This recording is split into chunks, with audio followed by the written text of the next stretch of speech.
अपना विषय सूरतन का अंग चल रहा है।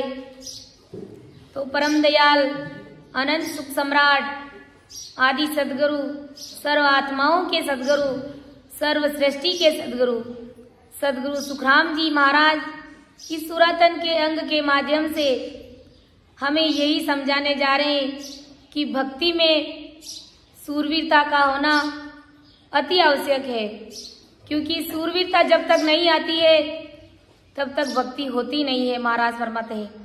तो महाराज क्या समझा रहे कि भरम की भगत संत सूर जन साजसी, मोरे मोरे दाय ते नाय होवे।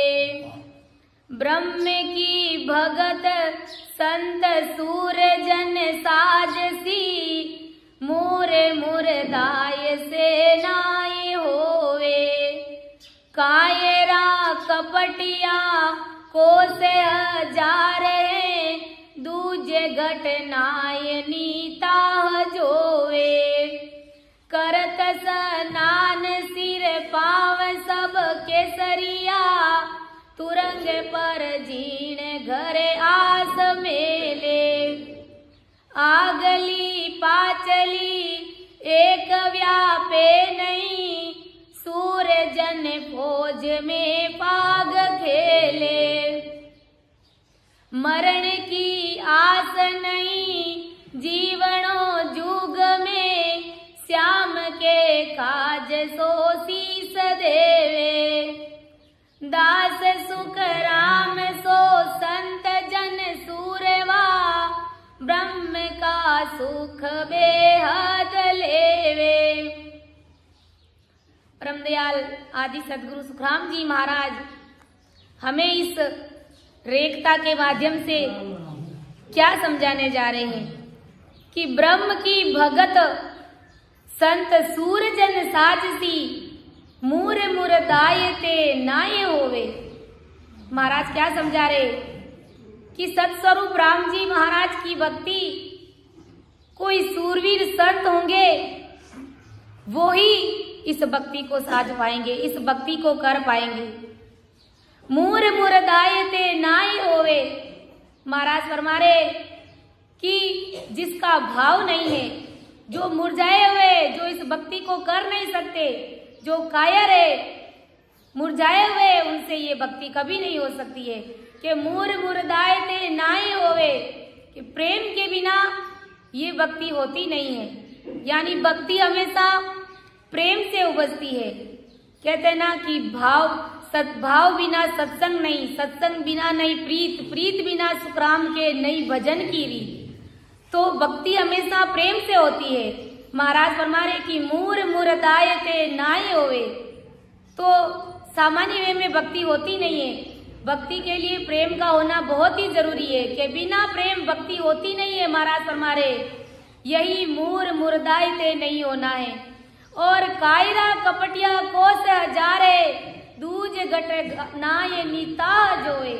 महाराज फरमा रहे जो कायर और कपटी लोग हैं, उनसे ये भक्ति नहीं होती है। तो भक्ति किन से नहीं होती है वो भी महाराज अपने को एक पद के माध्यम से समझा रहे हैं। और भक्ति कौन से सूरवीर संत जन कर सकते हैं वो भी महाराज फरमा रहे। तो महाराज क्या समझा रहे कि भगत करे जन सोरा हो, भगत करे जन सोर हो, नहीं कायर को हमेशा दो, नहीं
परम दयाल आदि सदगुरु सुखराम जी महाराज क्या समझा रहे हैं कि ऐसे सूरवीर संत ही भक्ति कर सकते कि भगत करे जन सुराओ, नहीं कायर का काम साधु भगत करे जन सुराओ।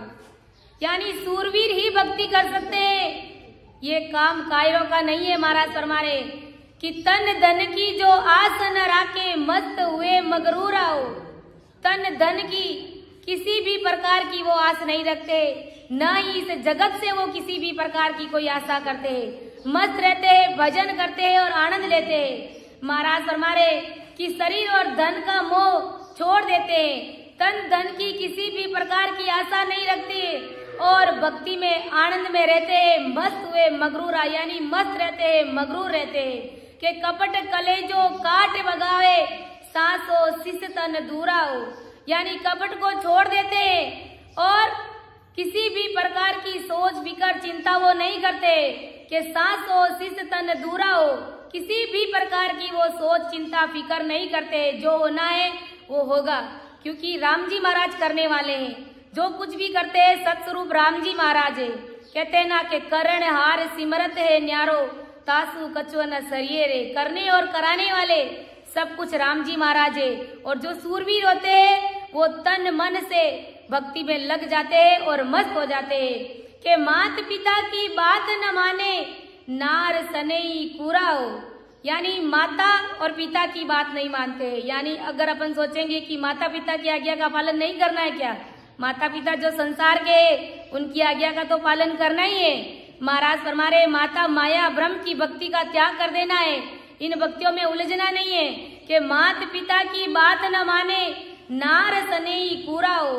नार सनेई मतलब ममता मोह का त्याग कर देना है। हमें इस जगत से कितना प्रेम है, कितना मोह है, तो उनसे कम करके इस भक्ति में लगा देना है। इस राम नाम के सुमिरन में मोह प्रेम लगा देना है, इससे स्नेह करना है। महाराज फरमा रहे कि बाजा सुन सुन पोछो आवे बर से मुख पर नूरा हो। महाराज फरमा रहे कि शब्द की ध्वनि का जो निरंतर आनंद लेते हैं, एक पल भी रुकते नहीं है, अखंड आनंद लेते हैं। और कैसु का राम संत जोई संत जन सोई बेण कहे मुख पूरा हो। महाराज फरमा रहे कि वे ही असली संत है जो अणवे ज्ञान के वचनों का निष्पक्ष निर्णय करते हैं। यानी सांस सांस में सुमिरन करते हैं, भक्ति का आनंद लेते हैं, तन मन धन से सरेंडर होकर के भजन करते हैं। ऐसे सूरवीर संत महात्माओं की अमर देश की प्राप्ति होती है। महाराज फरमा रहे और महाराज फरमा रहे कि जो कायर और कपटी लोग होते हैं उनसे भक्ति क्यों नहीं होती है, वो भक्ति क्यों नहीं कर पाते। महाराज फरमाते हैं अपने एक पद के माध्यम से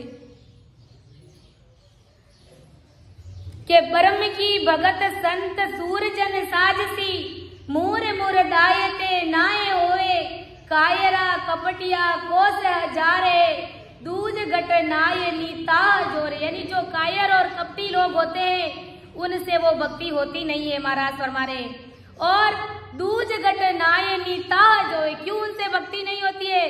क्योंकि वो अपने आप में परमात्मा विराजमान है, उसके खुद के घट में परमात्मा विराजमान है, लेकिन परमात्मा को वो दूसरों में ढूंढते हैं। महाराज ने फरमाया एक पद के माध्यम से मुझको कहाँ तू ढूंढे रे बंदे मैं हूँ तेरे पास में। मुझको कहाँ तू ढूंढे रे बंदे मैं हूँ तेरे पास में। ना मैं व्रत में ना उपास में ना एकादशी के लाश में। मुझको कहाँ तू ढूंढे रे बंदे मैं हूँ तेरे पास में। संत महात्मा यही तो चेता रहे कि राम जी महाराज कहाँ है? अपने घट में ही है। और अपन लोग क्या करते हैं? अज्ञानी जगत बाहर आन उपासनाओं की मूर्तियों में परमात्मा को ढूंढते फिरते हैं। महाराज ने फरमाया है आत्म में परमात्मा आगत लगे न कोई भरम करम जुग बंदिया तो मुगत कहाँ से होई। इस आत्मा में ही परमात्मा विराजमान है, लेकिन अज्ञानी जगत क्या करते?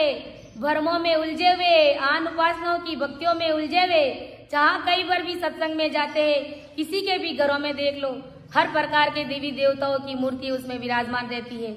और पूछने पर कहते हैं कि हमारे पास सतरूप साहब का शरणा है। तो कहने में और करने में बहुत ही अंतर है। जब सतरूप साहब का शरणा धारण कर लिया है तो इन छोटी मोटी मूर्तियों को अपने घर में रखने की आवश्यकता नहीं है, न ही इनके सामने झुकना है हमें, क्योंकि जो अपने को अमर लोक का सुख दे सकते हैं तो वो क्या संसार का छोटा मोटा दुखों का निवारण वो नहीं कर सकते? क्या परमात्मा सब कर सकते? लेकिन अपन क्या करते?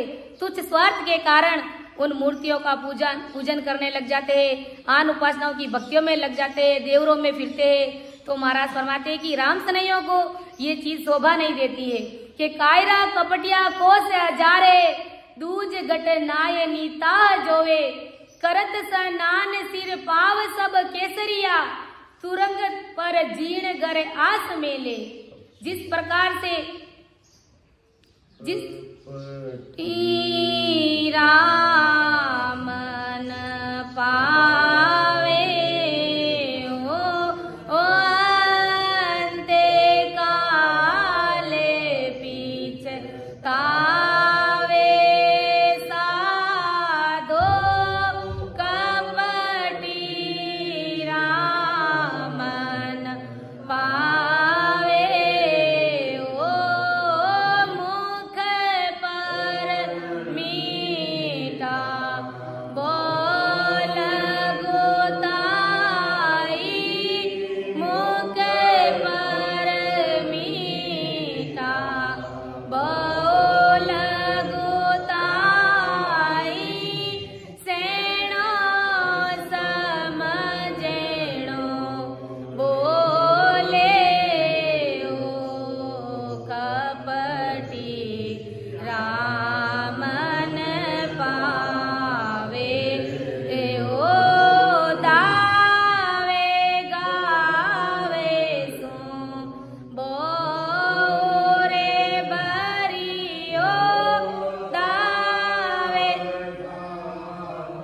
सो बोरे बरियो सायब के ओ का आवे ओ कपटी रामन पावे ओ कामे क्रोधे कूट लाया केती कामे क्रोधे कूट लाया केती सोचत ही दिन जावे ओ कपटी रामन पावे ओ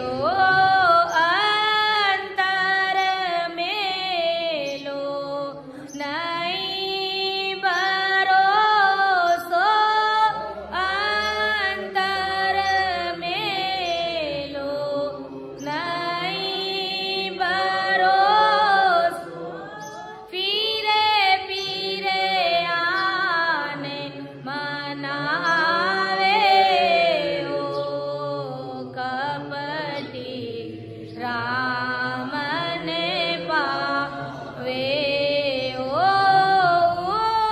जड़े कपड़ा बोवी दे राखे ओ जड़े कपड़ा बोवी दे राखे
हमें क्या समझा रहे हैं कि कपटियों को राम जी महाराज की प्राप्ति क्यों नहीं होती है। महाराज फरमा रहे कि कपटी राम न पावे हो, अंत काल पिछतावे साधो, कपटी राम न पावे हो, मुख पर मीठा बहु लघुताई, सैणो समझनो बोले हो। महाराज फरमा रहे कि कपट रखने वालों को राम जी महाराज की प्राप्ति कभी नहीं होती है, उन्हें तो अंत काल में पछताना ही पड़ता है। और क्या करते हैं, सामने मीठे वचन बोलकर नम्रता का भाव दिखाते हैं। जो कपटी लोग होते हैं तो भला बताओ ऐसे लोगों को कैसे राम जी मिलेंगे। और सयणा और समझना होकर के बोलता है, दाव घाव सुरे बरियो साहिब क्यों कहाँ आवे हो। महाराज फरमा रहे कि जिनका हृदय दाव और घाव से भरा हुआ है, नाना प्रकार के दाव है उनके पास में, और ईर्ष्या जलन की भावना से भरा पड़ा है, तो महाराज फरमा रहे कि उनको परमात्मा की प्राप्ति भला कैसे हो सकती है। काम क्रोध कुटलाया कहती सोचत ही दिन जावे हो। महाराज फरमा रहे कि काम में क्रोध में कितने ही प्रकार के कुटिल विचारों में अपना समय बिता देता है। और उज्जवल कपड़ा बोवी तरह के ज्ञान अर्थ सुन लावे हो। और क्या करते हैं कपटी लोग, उज्जवल कपड़े साफ सुथरे कपड़े पहनते हैं और ज्ञान की बड़ी भारी भारी समझदार बातें करते हैं, लोगों को ज्ञान देते हैं, और खुद के अंदर में बिल्कुल भी नामो निशान भी नहीं है घट पर्चे का। महाराज फरमा रहे कि अंतर मेलो नहीं भरोसो, फिर आन मनावे हो। यानी अंदर में परमात्मा में विश्वास ही नहीं है उन खुद को, और दूसरों को ज्ञान बांटते हुए फिरते हैं। यानी आन रूपी शरीर को ही परमात्मा मान करके बैठ जाते हैं, यानी दूसरों के शरीर में परमात्मा ढूंढते, आन उपासनाओं की भक्तियां करते, मूर्ति पूजा में विश्वास रखते। महाराज फरमा रहे कि ऐसे लोगों को, ऐसे कपटी लोगों को कभी भी राम जी महाराज की प्राप्ति नहीं होती है। और फल कारण ले सेवे प्रभु को, परम मोक्ष को चावे हो। यानी फल की इच्छा करते हैं, भक्ति करते हैं, लेकिन फल की इच्छा करते हैं कि हमारा तो परम मोक्ष होगा ही होगा। दावा भी करते हैं, फल की इच्छा भी करते हैं कि हम तो 2 घंटे सुमिरन करते हैं, हम 3 घंटे सुमिरन करते हैं, तो हमारा तो परम मोक्ष होगा ही होगा, हम तो अमरलोक में जाएंगे। इस प्रकार का दावा करते हैं, फल की इच्छा से भक्ति करते हैं, वो भक्ति नहीं कहलाती है। महाराज फरमा रहे और परम मोक्ष की इच्छा रखता है।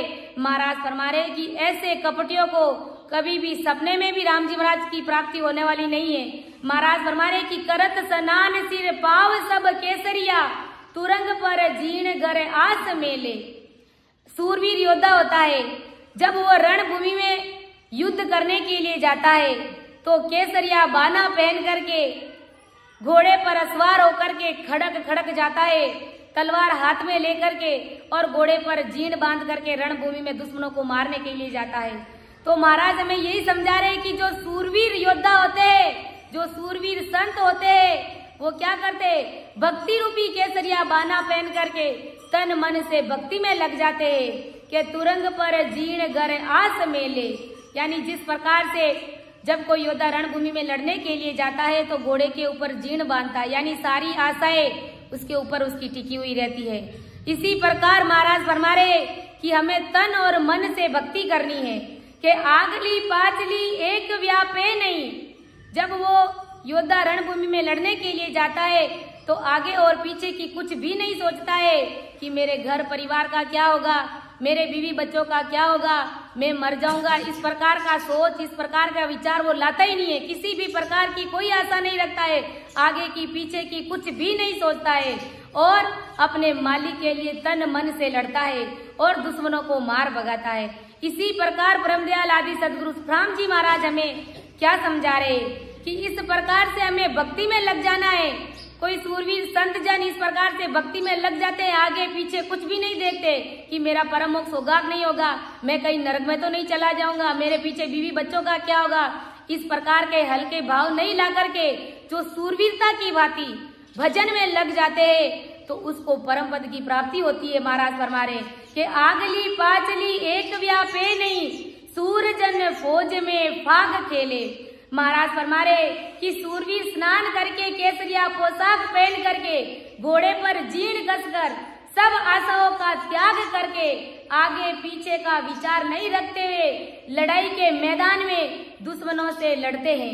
यानी दुश्मनों के साथ में होली खेलते हैं, खून की होली खेलते हैं। और यही बात हमें महाराज समझा रहे हैं क्या समझा रहे कि इस प्रकार से सूरवीरता अंदर घट में प्रकट करके हमें तन और मन से भक्ति करना है और हमारे अंदर जितनी भी बुरी वृत्तियां है, बुरे विकार है, बुराइयां है, उन सभी का नाश कर देना है। महाराज फरमा रहे कि आगली पाचली एक व्यापे नहीं, सूरजन फौज में फाग खेले। इस प्रकार हमारे अंदर जो भी काम, क्रोध, लोभ, मोह, अहंकार है, इन सब के साथ में लड़कर के इन सब को खत्म करके परमात्मा के देश की प्राप्ति करनी है। कि मरण की आस नहीं जीवनों जुग में। जब योद्धा लड़ने के लिए जाता है तो महाराज फरमा रहे कि वो जीने की आस नहीं रहती है और मरने की भी चिंता वो नहीं करता है। इसी प्रकार महाराज फरमा रहे कि हमें भजन, भक्ति और सत्संग करते हुए किसी भी प्रकार की कोई पीछे चिंता नहीं करनी है, क्योंकि जो भी करते हैं सब कुछ राम जी महाराज ही करते हैं। और सत्संग में आ जाते हैं सब कुछ छोड़ करके, तो राम जी महाराज सब कुछ पीछे बढ़िया ही करते हैं, कुछ भी गलत नहीं करते हैं। तो महाराज फरमा रहे कि मरण की आस नहीं जीवनों जुग में, श्याम के काज जो शीस देवे। कि मरने का डर नहीं है और न ही उनको किसी भी प्रकार की जीने की आस है। अपने मालिक के वास्ते वो शीस दे देता है। यानी जब योद्धा रणभूमि में लड़ता है तो अपने मालिक के लिए, क्योंकि मालिक का जो नमक खाते हैं तो उस नमक को अदा करने का जब समय आ जाता है तो वो अपने मालिक के लिए शीस भी दे देता है। यानी दुश्मनों से लड़ता है और अपना तिरंगा पहना देता है। तो इसी प्रकार महाराज हमें यही समझा रहे कि इस तरह से कि दास सुख राम के सो संत जन सूरवा, ब्रह्म का सुख बेहद लेवे। इस तरह से जो सूरवीर संत होते हैं वो सूरवीरता से भक्ति और भजन करके ब्रह्म का सुख बेहद लेते हैं, यानी अखंड सुख लेते हैं, पूर्ण परमानंद की प्राप्ति करते हैं। तो हमें इस प्रकार से भक्ति में सूरवीरता लानी है। जब तक सूरवीरता नहीं आएगी तब तक हमारे से भक्ति होगी नहीं। महाराज फरमा रहे कि तन और मन संत सूर जन सूपसी, आस बे आस जुगनाय राके। होय न चीतनी संग निरपक्ष रे, बेण बतलाए बतलाए भाके। खड़ग जन बावता मुख जन भल हले, दिन अवतार जग आज मेरा। जोवता दिन सो मानियो आवियो, करम सुन काट स्यों शीस तेरा। श्याम को लूण सो आज उजाल सो, जोवता बाट पुल नीट आई। दास सुख राम गडीर दे फौज में, बावता होय सो होय भाई। महाराज फरमा रहे कि तन और मन संत सूर जन सूपसी, आस बे आस जुगनाए राखे। यानी जो सूरवीर संत होंगे वो अपने तन और मन को अपने सतगुरुदेव जी महाराज के चरणों में समर्पण कर देगा। अब कोई कहेगा कि तन और मन कैसे सतगुरुदेव जी महाराज के चरणों में समर्पण करे। तन का मतलब इस शरीर को भक्ति में लगा देना है, यानी इस शरीर को संतों की सेवा में नहीं कह करके महाराज ये समझा रहे कि इस तन को भक्ति में लगा देना है और इस मन को भी भजन में लगा देना है।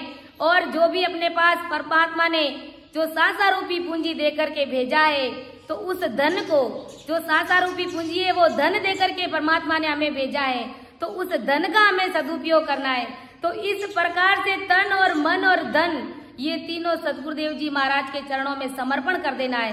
समर्पण मतलब इस प्रकार से भक्ति में लग जाना है कि तन और मन सूर संत जन सूपसी, आस बे आस जुगनाए राखे। और जगत में वो किसी भी तरह की कोई आशा नहीं रखते हैं। और संसार के लोगों से तो किस प्रकार की आशा करनी है, किसी बात की आशा करनी नहीं है। संसार के लोगों से हमें कुछ भी आशा नहीं रखनी है, महाराज फरमा रहे। इसलिए महाराज कहते तने माने अर्प गोरा, जीने दीजे तने अर्प गोरा, जीने दीजे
समझा रहे कि इस प्रकार से हमें अपना तन मन और धन सदगुरु जी महाराज के चरणों में समर्पण कर देना है कि तन और मन संत सूरजन सूपसी आस बे आस जुगनाए राखे होय न चीतनी संक निरपा करे बेण बतलाए बतलाए भाके।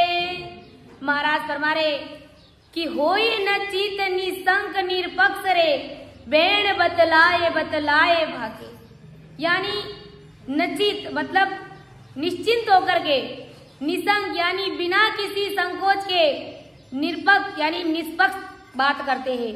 यानी जो असली संत होते हैं वो बिना किसी संकोच के और निश्चिंत होकर के सदगुरुदेव जी महाराज का निष्पक्ष निर्णय करते हैं, यानी ज्ञान का, यानी जो बात खरी होती है वो ही रखते हैं, उसमें किसी भी प्रकार का माया का सहारा नहीं लेते हैं। और बेण बतलाए बतलाए वाके, इस प्रकार से महाराज का ज्ञान करते हैं। तो महाराज यही समझा रहे कि जो सूरवीर योद्धा होता है वो रणभूमि में लड़ने के लिए जाता है तो किस प्रकार से वो बिल्कुल निडर निश्चिंत होकर के, निरपक्ष होकर के अपने मालिक के लिए लड़ता है। तो ऐसे ही अपने को निश्चिंत होकर के बिना किसी संकोच के ये राम जी महाराज की भक्ति करना है। और खडग जन बावता मुख जन बल हले दिन ओ तार जगे आज मेरा। महाराज फरमा रहे कि जब सूरवीर योद्धा रणभूमि में युद्ध करने के लिए जाता है तो वो दुश्मनों में किस प्रकार से अपनी तलवार को फेंकता है, यानी किस प्रकार से वो दुश्मनों की गर्दनें उड़ाता है कि खडग जन बावता मुख जन बल हले, यानी उसके मुख पर नूर बरसता है। और दिन अवतार जगे आज मेरा, और मन में ऐसा विचार करता है कि आज ये दिन मेरे लिए धन्य है और मेरा ये मनुष्य शरीर भी धन्य है, क्योंकि मैं अपने मालिक के लिए लड़ रहा हूँ। मैंने अपने मालिक का नमक खाया है तो उस नमक को अदा करने का आज समय आ गया है। तो इसी प्रकार हमें भक्ति में लग जाना है। जब कहते हैं कि सूरवीर संत जब भक्ति करते हैं तो उनके मुख पर नूर बरसता है और अपने आप में वो धन्य समझते हैं कि आज मेरा जीवन ये धन्य हो गया है, क्योंकि मुझे सतरूप साहब का शरणा मिला है और मैं अब अपने इस जीवन को धन्य बना दूंगा और सतरूप साहब के देश की प्राप्ति करूंगा। तो खडग जन बावता मुख जन बल हले दिन अवतार जगे आज मेरा। महाराज फरमा रहे कि इस तरह सूरवीरता से भजन करने से मुख पर तेज प्रकट होता है। इसलिए अपन कहते हैं कि जो भी संत जन भजन करते हैं तो उसका मुख बड़बड़ाहट करता है, यानी उसके मुख पर नूर बरसता है। इसलिए अपन कहते हैं रामा नाम वेनो रे वारे मोके पर सोवे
जो सूरवीर संत होते हैं भक्ति का आनंद लेते हैं और अपने जीवन को धन्य समझते हैं। और जोवता दिन सो माने हो आवियो कर्म सुने काट सिउ शीस तेरा। जो मनुष्य जन्म की इच्छा अनेक जन्मों से करते थे वो आज मिल गया है और अब सब कर्मों का नाश करने का समय आ गया है, यानी सब कर्मों का नाश करना। यानी जब कोई सूरवीर योद्धा रणभूमि में लड़ने के लिए जाता है तो उसके मन में कैसा भाव रहता है कि आज ऐसा सुनहरा दिन आया है, ऐसा सुनहरा मौका आज मेरे लिए आया है कि मैं सब दुश्मनों को मार भगाऊंगा, यानी सबके शीश काट दूंगा और अपने मालिक के लिए लड़ूंगा। इसी प्रकार सूरवीर संत जन जब भक्ति करते हैं तो महाराज फरमा रहे हैं कि सब कर्मों का नाश कर देते हैं। यही सतगुरुदेव जी महाराज के चरणों में शीश को काटना है, शीश को समर्पित कर देना है कि आज मेरा जीवन धन्य हो गया है, मैं अपने इस जीवन को धन्य बना दूंगा और मेरे जितने भी जो भी कर्म है, प्रारब्ध कर्म, क्रियमान कर्म और संचित कर्म, इन तीनों कर्मों का नाश करके मैं अपने परम पद की प्राप्ति करूंगा। कि श्याम को लूण सो आज उजाल सू जोवता बाट पुल लीट आई, यानी आज परमात्मा का नमक अदा करने का समय आ गया। यानी राम जी महाराज ने ये हमें शरीर देकर के भेजा है तो भक्ति करने के लिए भेजा है, यानी भक्ति करके सतरूप साहब के देश में मिलने के लिए ये शरीर राम जी महाराज ने हमें दिया है। कि श्याम को लूण सो आज उजाल सो जोवता बाट पुल नीट आई। जब योद्धा रणभूमि में लड़ता है तो उसके मन में यही ख्याल आते हैं कि आज उस मालिक का मैंने नमक खाया है और उस नमक को अदा करने का समय आ गया है। तो ऐसे ही महाराज फरमाते हैं कि जब सूरवीर योद्धा भक्ति करते हैं, जब सूरवीर संत जन भजन करते हैं तो वो अपने सब कर्मों का नाश कर देते हैं, अपने सब कर्मों को काट देते हैं। दास सुख राम गडीर दे फौज में बावता होय सो होए भाई। महाराज फरमा रहे कि इस तरह जो सूरवीर संत जन होते हैं वो भक्ति करते हैं, यानी जो सूरवीर योद्धा होते हैं जो किस प्रकार से युद्ध में अपने आप को गाड़ देते हैं, यानी तन मन और धन से लग जाते हैं, रचमच हो करके युद्ध करते हैं। ऐसे ही महाराज फरमा रहे कि अपने आप को गडीर देना है, इस भजन में गडीर देना है, यानी तन मन से भक्ति में रचमच हो जाना है। बावता होए सो होए भाई। महाराज फरमा रहे कि फिर बाद में जो होना होता है वो होगा, क्योंकि जो भी करने और कराने वाले सब कुछ राम जी महाराज है। इस प्रकार से जब कोई सूरवीर संत जन भक्ति में लग जाते हैं तो अवश्य ही उसको राम जी महाराज के देश की प्राप्ति होती है। तो मैं अपनी वाणी को यहीं पर विराम दे रही हूँ, समय हो गया है। कहीं पर भी समझाने में अगर त्रुटि रही है तो सभी संत जनों से मेरा हाथ जोड़ करके निवेदन रहेगा कि मुझे क्षमा करे और मेरा मार्गदर्शन करे। सुन जो मैं निर्दोष हूँ गाटे बांध जस हो, ये तुम्हें हरे बोलने हारे हो क्या जानेगा कोई। राम सभा में राम राम महाराज, सभी को राम राम सा प्रणाम।